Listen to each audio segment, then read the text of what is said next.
اس کے بعد با، تا، تا بالکل باریک پڑھنا ہے، اس کے اندر آواز کو موٹی نہیں کرنا ہے. اس کے بعد سا، سا میں بھی آواز کو بالکل باریک رکھنا ہے. اور ہماری زبان جب سا پڑھیں گے تو وہاں پر زبان جو ہے دانتوں سے تھوڑی سی باہر کی طرف نکل جائے گی اور ہم بولیں گے سا. جیم، جیم کو جب ہم الگ پڑھیں گے تو اس کو کھینچ کر پڑھیں گے. اور جیم کی جو نقطہ ہوتا ہے وہ ایک نقطہ ہوتا ہے، اور کہاں پر ہوتا ہے؟ بیچ میں ہوتا ہے. ان تینوں حروفوں کے اندر آپ کو نقطے کی پہچان دھیان میں رکھنا ہے کہ با کے نیچے ایک نقطہ ہوتا ہے اور تا کے اوپر 2 نقطے ہوتے ہیں، اور اسی طریقے سے سا کے اوپر 3 نقطے ہوتے ہیں.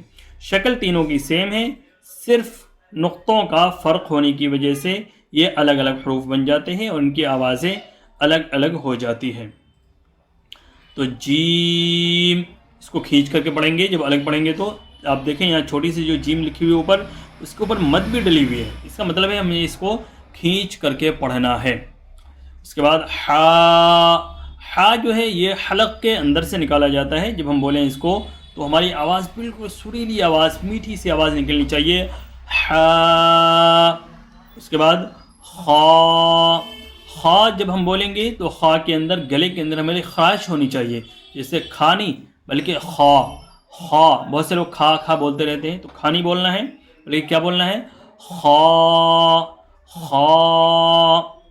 اس کے بعد دال، دال جو الگ سے جب لکھا ہوا ہے یہاں پر آپ دیکھ سکتے ہیں دال الف لام، تو اس کے اوپر مد بھی دیا ہوا ہے. اس کا مطلب یہی ہے کہ دال کو آپ کو کھینچ کر پڑھنا ہے. جب الگ پڑھیں گے تو جب ملا کر پڑھا جائے گا تو اس کے بعد تو حرکات و سکنات کے اعتبار سے اس کو پڑھا جائے گا، کہاں پر کھینچا جائے گا کہاں پر نہیں کھینچا جائے گا، وہ آگے کی چیزیں ہیں، انشاءاللہ وہ آگے آپ کو بتایا جائے گا. تو دال، ذال، ذال اور سا، زال اور سا ان دونوں کا مخرج ایک ہے بالکل. تو ان دونوں میں کیا ہے؟ زبان کو ہمیں دانتوں سے تھوڑا سا باہر نکال کر اس کے بعد پڑھنا ہے. کیسے؟ ذال. اس کے بعد را، را کو بھی تھوڑا سا کھینچ کر پڑھیں گے. زا، زا جب زا بولیں گے تو وہاں پر ہماری آواز کے اندر سختی ہونی چاہیے. اور را جب بولیں گے تو را کے قاعدے جب آئیں گے تو وہاں پر آپ کو بتایا جائے گا کہاں پر را پر ہوگی اور کہاں پر باریک ہوگی. تو را چونکہ ہم یہاں پر ابھی زبر ڈال کر اس کے اوپر پڑھ رہے ہیں تو اس کو ہمیں پڑھنا ہے را. اس کے بعد زا، سختی سے پڑھنا ہے اس کو. زا.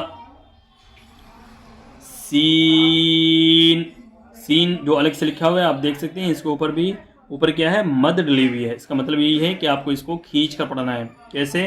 سین، سین. اس کے بعد جسے بہت سے لوگ چھوٹی سین بھی بولتے ہیں، اور اسی کے اوپر اگر 3 نقطے آ جاتے ہیں تو اس کو بڑی شین بولتے ہیں.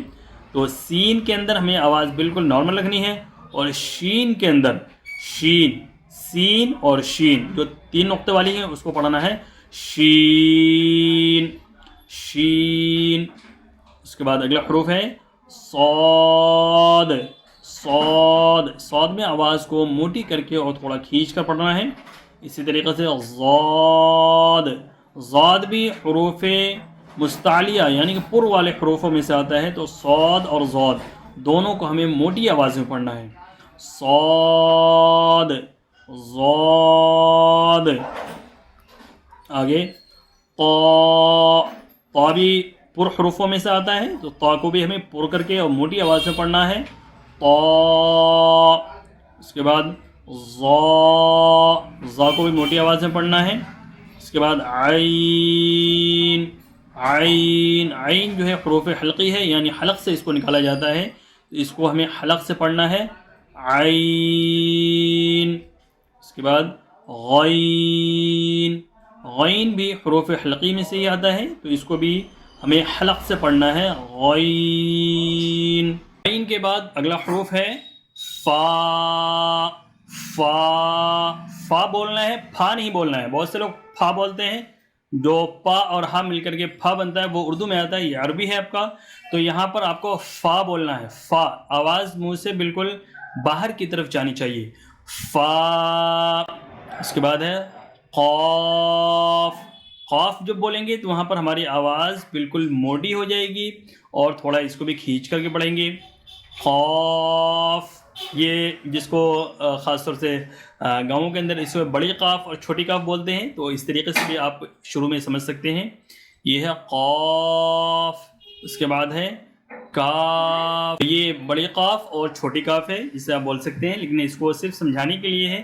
ویسے جب آپ کو پڑھنا ہے تو وہاں پر بڑی قاف چھوٹی قاف نہیں بولنا، بلکہ قاف اور کاف اس طرح بولنا ہے. کاف کو بالکل باریک اور جو گول والی قاف ہے اس کو آواز کے ساتھ بولنا ہے. لام. لام کو بھی تھوڑا کھینچ کر پڑھیں گے اور باریک کر کے پڑھیں گے، اس کو موٹی آواز اس میں نہیں ہوگی. میم. میم کو بھی باریک آواز میں پڑھنا ہے. اسی طریقے سے نون. واو. واو کے اندر اکثر لوگ غلطی کرتے ہیں، واو واو بولتے رہتے ہیں. واو نہیں، واو.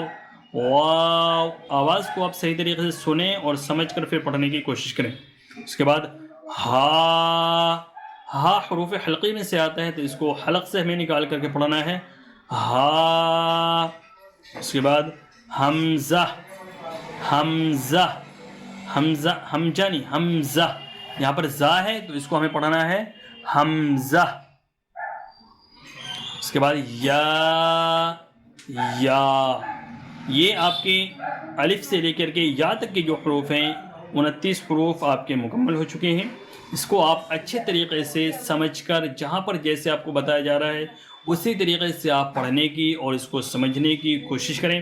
کچھ چیزیں اگر آپ کو سمجھ میں نہیں آ رہی ہیں تو کمنٹ باکس کے اندر اپنے سوال کو ڈال دیں اور اپنے سوالات کو بھیج دیں. انشاءاللہ اگلے ویڈیو کے اندر آپ کے سوال کو ضرور کور کر کے اس کے جو بھی سوال ہوں گے اس کو پورا کرنے کی کوشش کی جائے گی. تو نقطوں کو بھی آپ کو پہچان کرنی ہے، اس کے اندر کون سے حروف کے اوپر کتنے نقطے ہوتے ہیں، ان تمام چیزوں کو بھی آپ کو سمجھنا ہے. خاص طور سے وہ حروف جو ایک شکل کے ہوتے ہیں ان حرفوں کے اندر آپ کو نقطے کی خاص طور سے پہچان کرنا ہے. جیسے کہ با، تا، ثا، یہ ایک جیسے حروف ہیں لیکن نقطوں کی وجہ سے ان تینوں کے نام الگ الگ ہیں، ان تینوں کی آواز الگ الگ ہے. اسی طریقے سے جیم، ہا اور خا جو پچھلے صفحے کے اندر آپ پڑھ چکے ہیں، تو ان تینوں کی بھی شکل ایک جیسی ہوتی ہے لیکن ان دونوں کے پڑھنے میں، تینوں کے پڑھنے میں بالکل الگ الگ آواز ہے اور پہچان تینوں کی الگ الگ ہے. اسی طریقے سے سین اور شین، صاد، ضاد، ان تمام میں آپ کو نقطوں کی پہچان رکھنا ہے کہ کون سے حروف پر کتنے نقطے آنے ہیں. آپ سبھی حضرات جو بھی اسٹوڈنٹس، جو بھی طلبہ پڑھتے ہیں، جو بھی پڑھ رہے ہیں، ان تمام سے گزارش یہ ہے کہ آپ اپنے پاس کتاب کو ضرور رکھیں. کتاب کو کھول کر اس کے بعد ہی آپ ویڈیو کو دیکھیں اور اس کے بعد ساتھ ساتھ آپ پریکٹس کرنے کی، ڈیلی پریکٹس کرنے کی اور اس کو بار بار پڑھنے کی کوشش کریں. ایک بار میں نہ ہو 2 بار میں کریں، 2 بار میں نہ ہو 3 بار میں کریں، یہاں تک کہ جب تک آپ کے حروف، جب تک آپ کے الفاظ، جب تک آپ کے پروننسیشن جو صحیح طریقے سے نہیں پڑھے جاتے ہیں تب تک آپ پڑھتے رہیں، کوشش کرتے رہیں، محنت کرتے رہیں. انشاءاللہ ایک نہ ایک دن آپ کو کامیابی ضرور ملے گی. امید ہے نورانی قاعدے کا آپ کو یہ سبق بالکل صحیح طریقے سے سمجھ میں آ گیا ہوگا اور تمام چیزیں آپ کو واضح ہو گئی ہوں گی، کلیئر ہو گئی ہوں گی. آپ سے گزارش یہ ہے کہ جو حضرات بھی اس چیز کو سیکھنا چاہتے ہیں ان کے پاس ان ویڈیوز کو آپ ضرور شیئر کریں اور ہمارے چینل کے ساتھ یوں بنے رہیں، دین کو سیکھتے رہیں، سکھاتے رہیں اور اسی طریقے سے دین پر عمل کرنے کی بھی کوشش کرتے رہیں. اگلے سبق تک کے لیے پھر ہمیں اجازت دیجیے. السلام علیکم ورحمۃ اللہ وبرکاتہ.